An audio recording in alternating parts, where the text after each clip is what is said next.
महिलाएं बहनें जबरदस्ती हिजाब नहीं पहनती, उनका शौक है, उनके इस्लाम में है कि बहुत सारी नहीं भी पहनती, वो उनका अपना अधिकार है। लेकिन अपने अधिकार के लिए अगर वो महिलाएं सड़कों पे आती हैं, अपनी आवाज बुलंद करती हैं, एक तरफ तो मोदी जी कहते हैं बेटी पढ़ाओ बेटी बचाओ, और जब बेटियां पढ़ना चाहती हैं तो उनको उनके गुंडे रोकते हैं। यही हिपोक्रेसी है, यही दोहरी राजनीति है। सबका साथ सबका विकास नहीं बल्कि ये धोखा है। अस्सलाम वालेकुम, मैं हूं शाहिद सलाम। आप देख रहे हैं फ्रेंड्स मीडिया विज़न।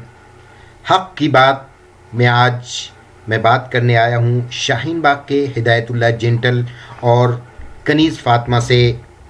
मुस्कान बेंगलोर की वो बहादुर लड़की जिसने अल्लाह अकबर की आवाज़ बुलंद की, फिर हिजाब के दुश्मनों को शर्मसार होना पड़ा। बहादुर लड़की की आवाज़ बनने के लिए आज कैंडल मार्च था इसी शाहीन बाग में। आइए जानते हैं।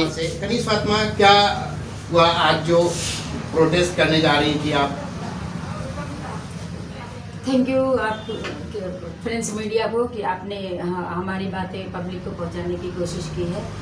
हमने परमिशन लिया था, शाहीन बाग को परमिशन देगा, 5 दिन से परमिशन ले रहे थे। आज परमिशन मिला था कि 9 नंबर से आप कैंडल मार्च ले जाओगे 6 बजे शाम में क्रिप्स तक। सब फाइनल हो गया। फिर हमारी एक टीम को, नाहिद नाम की लड़की है हमारी टीम में, उनको एक फ़ोन आता है SHO की तरफ से कि आप अगर ऐसा करोगे तो जामिया में भी इतने दिन से क्लोज है, जो खुलने वाले हैं वो फिर कभी नहीं खुल पाएंगे अगर आप आज कैंडल मार्च करते हो, आज प्रोटेस्ट ले जाते हो अगर। तो ऐसा इमोशनल ब्लैकमेल किए थे, बट लोगों के पास इन्फॉर्मेशन था। हम लोग इकट्ठे पहले ही हो गए थे, आपस में बात ही कर रहे थे कि मतलब हम लोगों की आवाज़ को क्यों रोका जा रहा है। हम लोग तो पीसफुल प्रोटेस्ट कर रहे थे, उतने में पुलिस आ गई। पुलिस हमसे पहले ही बड़े बड़े ट्रक में भर के आई थी, बाहर से पुलिस आई थी, हमारे शाहीन बाग की पुलिस नहीं थी।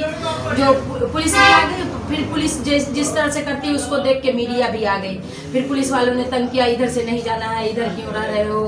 फिर हमारे जनतिल साहब हैं, ये कांग्रेस के जुझारू ओखला के लीडर हैं, उन्होंने कहा आपको क्या एतराज़ है, जब परमिशन है तो लेके जा रहे हैं औरतें, तो आपका क्या जा रहा है, उनको जाने दो। तो फिर उनके टॉर्चर करने लगे, तंग करने लगे, जद्दोकूब किए और पकड़ के इनको गाड़ी में बिठा दिया, डिटेन किए और ऐसी जगह ले गए थे कि हम काफ़ी औरतें जब जमा हुए और रिक्वेस्ट किया थाने में जाके कि उनका जब तक पता नहीं होगा तब तक हम लोग जाएंगे नहीं। फिर समझिए कि 6:30 में उठा के ले गए होंगे जंटिल को, तो समझिए 8:30 पौने 9 में पता चला कि वो फिर न्यू फ्रेंड्स कॉलोनी में है और फिर लाए गए आधे घंटे बाद। तो ये आवाज़ को इस तरह दबाना चाह रहे हैं। देखिए हिजाब जो भी है वो हमारा संविधान में हमको क्या खाना है, क्या पहनना है, क्या पढ़ना है, क्या करना है। जब आज़ादी है तो हमारी आज़ादी पे अंकुश लगाने वाले ये जो शय है वो कहाँ से आते हैं, इंस्टीट्यूट में कैसे घुस जाते हैं, इसे कौन लाता है। वो पहले से तो दोस्त हुआ करते, क्लियर हुआ करते, वो क्लासमेट हुआ करते हैं। अगर मुस्कान की क्लास है तो अगर क्लास के बच्चे, स्कूल के बच्चे, कॉलेज के, तो उनको क्लास में होना चाहिए। वो बजाते उनको पौवा भी पिलाया जाता है, पगड़ी भी डिस्ट्रीब्यूट होती है, शॉल भी दिया जाता है कि जाओ अपने ही दोस्तों के लिए, अपने भाई। आपको कैसे पता है कि पौवा भी पिलाया जाता है? वो बाइट है हर जगह कि उन्होंने किराए पे लाया है और वो सारी जो चीजें करते हैं। नहीं, आप व्हाट्सएप की बात ना करें, नहीं, हमारी जो चीज जो रियल है उसकी बात करें। जो आपके साथ जो हुआ, आप पीसफुली मार्च करने जा रही थी, कैंडल मार्च करने जा रही थी। आप सिर्फ एक कैंडल मार्च एक जगह बैठ करके किसी एक जगह पर बैठ कर सकती थी आप, बिल्कुल। लेकिन क्या इतनी मॉब लाने की, आप रैली करने की क्या जरूरत है? हमने मॉब रैली नहीं लिया। पुलिस वाले जब इस तरह से करते हैं तो एक भाई के दर्द में, एक बहन के दर्द में आवाम खुद ही ओखला की जमा हो गई। जिस तरह से ये लोग कर रहे थे, बाहर से पुलिस बुला के बस ट्रक भर भर के लाते हैं, आवाम देखती है कि हमारी आवाम पे तकलीफ जद्दोकूब किया जाता है तो आवाम खुद ही सपोर्ट में खड़ी हो जाती है, आवाज बुलंद करने को दबाया जाता है। तो वो लोग आवाज क्या कहना चाहेंगे? आज जो हादसा हुआ आपके साथ, आपको डिटेन किया गया और फिर अस्सलाम वालेकुम। आज शाहीन बाग की महिलाएं, ओखला की महिलाएं, बहनें, जो पर्दे के ऊपर जो संविधान इजाज़त देता है कि किसको क्या पहनना चाहिए, किसको अपने रिलीजन का, अपने धर्म का पालन किस तरीके से करना है, तो हमको संविधान इजाज़त देता है। मगर जिस तरीके से उस बच्ची के ऊपर कर्नाटका में भगवाधारी लोगों ने प्रोटेस्ट किया, स्कूटी से वो आ रही थी, उसको मतलब मिसबिहेव किया, तो ये हम लोगों को सोचना पड़ेगा कि आज का हिंदुस्तान कहाँ जा रहा है, जहाँ लोग चांद तक पहुँच रहे हैं। हम लोग क्या भगवा, बुर्का, हिंदू, मुस्लिम, तो जो हमारे मोदी जी जीत के आए उन्होंने कहा था कि सबका साथ सबका विकास, बेटी बचाओ बेटी पढ़ाओ, वो सब नारे कहाँ चले।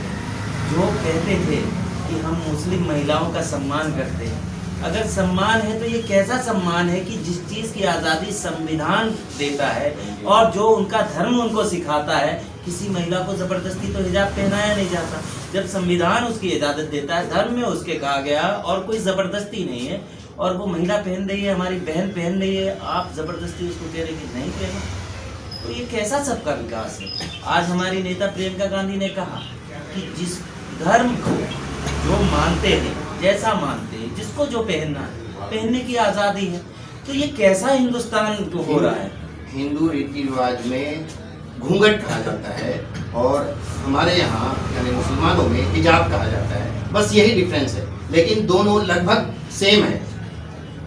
दोनों, हिंदू भी सेम है, मुस्लिम भी सेम है। हिंदुस्तान अलग अलग विचारधारा के लोग एक साथ रहने का मुल्क है, गंगा जमुना तहजीब वाला मुल्क है। लेकिन इस मुल्क को नजर लग गई है जो आज बुर्के के ऊपर, धर्म के ऊपर, यही राजनीति कब्रिस्तान के ऊपर। और मुझे बेहद अफसोस है कि ये कोई और नहीं, हमारे देश का प्रधानमंत्री जो एक संवैधानिक पद पे है, वो अगर ये बात करते हैं, कब्रिस्तान की बात करते हैं, हमारी महिलाओं के कपड़े की बात करते हैं, तो ये दुखद है कि वो देश किस तरफ जा रहा है। आज जवानों को चाहिए नौकरी, उसकी बात करें, रोजगार की बात करें, हॉस्पिटल की बात करें, शिक्षा की बात करें। आज किस बात पे हम लोग लड़ रहे हैं, किसको क्या पहनना है, इस पे लड़ेंगे हम। यही हमारा हिंदुस्तान। हम इकट्ठा हुए थे पीसफुल मार्च करने के लिए, हिजाब के लिए। हम सब वो जो परमिशन थी वो कैंसिल हो गई थी, तो हम 4, 5, 10 लोग इकट्ठा होके बात कर रहे थे। मीडिया आई, हम लोग अपने अपने जो भी हमारे थॉट्स थे रख रहे थे, क्योंकि हिजाब जो है एक हमारे मुस्लिम औरतों की पहचान है। हम वो हमारा फंडामेंटल राइट्स है, वो हम कोई नहीं कह सकता हमको कि हम क्या पहने और क्या नहीं पहने। सब बहुत लोग रहते हैं हिंदुस्तान में, सब अपने अपने हिसाब से रहते हैं, पहनते हैं। तो हम लोग वो बातें कर रहे थे, मेरे हस्बैंड भी बात कर रहे थे। इनको ज़बरदस्ती पुलिस पकड़ के लेके गई, मारते हुए लेकर गई। हमारे पास उसका वीडियो भी है। फिर मैं और बाजी थे, हम लोग बात कर रहे थे। उसके बाद आधे रास्ते तक पैदल जाने के बाद हमको पुलिस वापस लेकर आती है 9 नंबर पे, और हमको ज़बरदस्ती ऑटो में बिठाती है। 2 लेडी कांस्टेबल साथ में रख के फिर वापस हमको थाने में डिटेन करने के लिए लेके जाती है। आज महिलाओं ने बात रखने के लिए, संविधान की बात रखने के लिए पुलिस से परमिशन मांगा। कर्नाटक में एक बहन के साथ वो भगवा गुंडे ने जबरदस्ती करी, वो स्कूटी से उतर रही थी, उसको रोका और हिजाब के ऊपर एतराज किया। हिजाब पहनना है या नहीं पहनना है, ये कोई जबरदस्ती नहीं है। किसी भी मुस्लिम महिला को जबरदस्ती हिजाब नहीं पहनाया जाता, ये उनका चॉइस है। औरतें हैं, आप अपनी मर्जी से पहनती हो या जबरदस्ती पहनती हो। तो जब हिजाब अपनी मर्जी से औरतें पहनती है तो जबरदस्ती को क्यों कहा जाता है? मुस्लिम महिलाओं को जबरदस्ती हिजाब पहनाया जाता है। तो ये बिल्कुल, और संविधान इजाजत देता है हिजाब पहने या ना पहने। वैसे ही हर औरत का अपना एक अधिकार है, इस अधिकार का संविधान हमको देता है, वो छीनने की कोशिश कर रही है ये भाजपा सरकार। मेरा आपसे इसी के विरोध में अब्दुल फजल शाहीन बाग की महिलाओं ने एक प्रोटेस्ट करने की कोशिश करी थी, लेकिन पुलिस ने रोक लिया। मैं भी उस प्रोटेस्ट का हिस्सा था, मेरी बहन भी उस प्रोटेस्ट का हिस्सा थी, मेरी बीवी भी उस प्रोटेस्ट का हिस्सा थी, मेरी भाभी, मेरा परिवार। लेकिन पुलिस घसीटते हुए, मारते हुए ले गए। कोई बात नहीं है, जब आप जनता के लिए काम करते हो, जब आप खिदमत करते हो तो पिटेंगे भी, सहेंगे भी।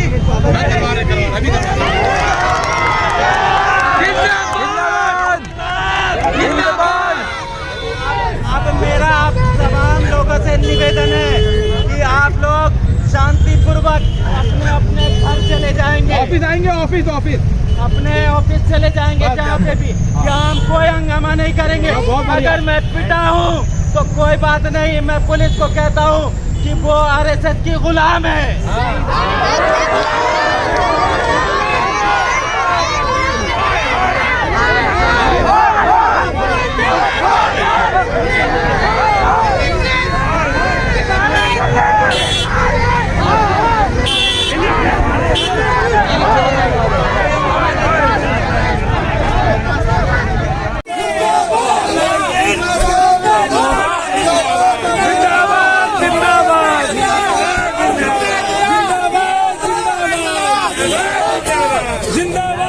महिलाएं बहनें जबरदस्ती हिजाब नहीं पहनती, उनका शौक है, उनके इस्लाम में है कि बहुत सारी नहीं भी पहनती, वो उनका अपना अधिकार है। अपने अधिकार के लिए अगर वो महिलाएं सड़कों पे आती हैं, अपनी आवाज बुलंद करती हैं, एक तरफ तो मोदी जी कहते हैं बेटी पढ़ाओ बेटी बचाओ, और जब बेटियां पढ़ना चाहती हैं तो उनको उनके गुंडे रोकते हैं। यही हिपोक्रेसी है, यही दोहरी राजनीति है। सबका साथ सबका विकास नहीं, बल्कि ये धोखा है।